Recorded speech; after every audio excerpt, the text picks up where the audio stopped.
আসসালামু আলাইকুম। রাজিয়া আব্দুল রেসিপিতে আপনাদের সবাইকে স্বাগতম।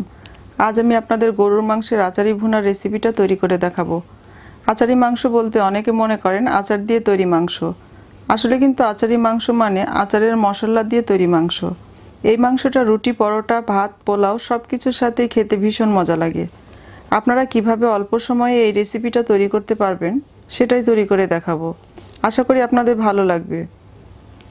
আচারি মাংস রান্না করার জন্য আমি এখানে 1 কেজি গরুর মাংস পরিষ্কার করে ধুয়ে পানি ঝরিয়ে নিয়েছি। এখন এর মধ্যে দিয়ে দিচ্ছি 1.5 কাপ পেঁয়াজ কুচি, 2 চা চামচ আদা রসুন পেস্ট। আদা রসুন আমি একসাথে পেস্ট করে রেখেছি।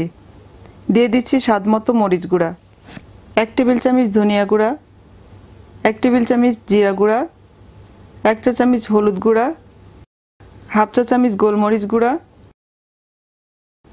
4-5টা এলাচ দানা মাথাটা একটু ফাটিয়ে দিয়ে দিচ্ছি, এর ফলে ফ্লেভারটা ভালো আসবে।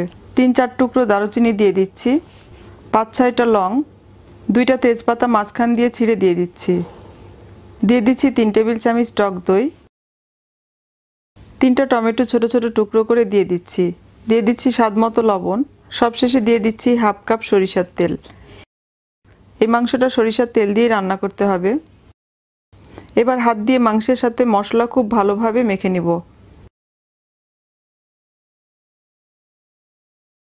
আমি যেহেতু অল্প সময়ে মাংসটা রান্না করব, এজন্য প্রেসার কুকারে মাংসটা রান্না করব।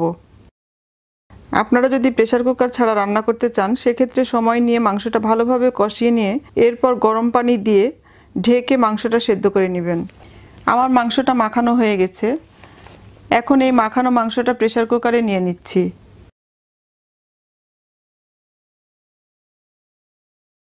এখন প্রেসার কুকারের ঢাকনাটা আটকিয়ে হাই হিটে 8-9টা সিটি উঠিয়ে নিব। আমি একটু নরম মাংস খেতে পছন্দ করি, তবে আপনারা আপনাদের পছন্দ মতো সিটি দিয়ে নেবেন, কেননা এক এক প্রেসার কুকারে মাংস সেদ্ধ হতে এক এক রকম সময় লাগে।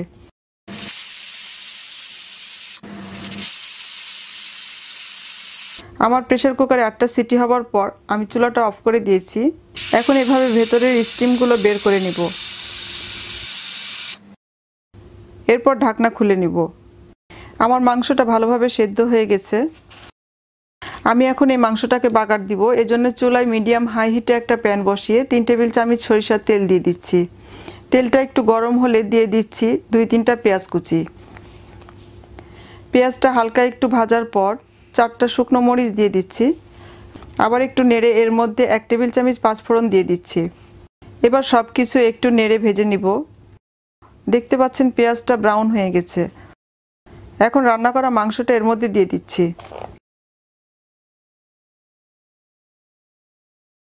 দিয়ে দিচ্ছি 6-7টা আস্ত কাঁচামরিচ আর দিয়ে দিচ্ছি কিছু রসুনের কোয়া।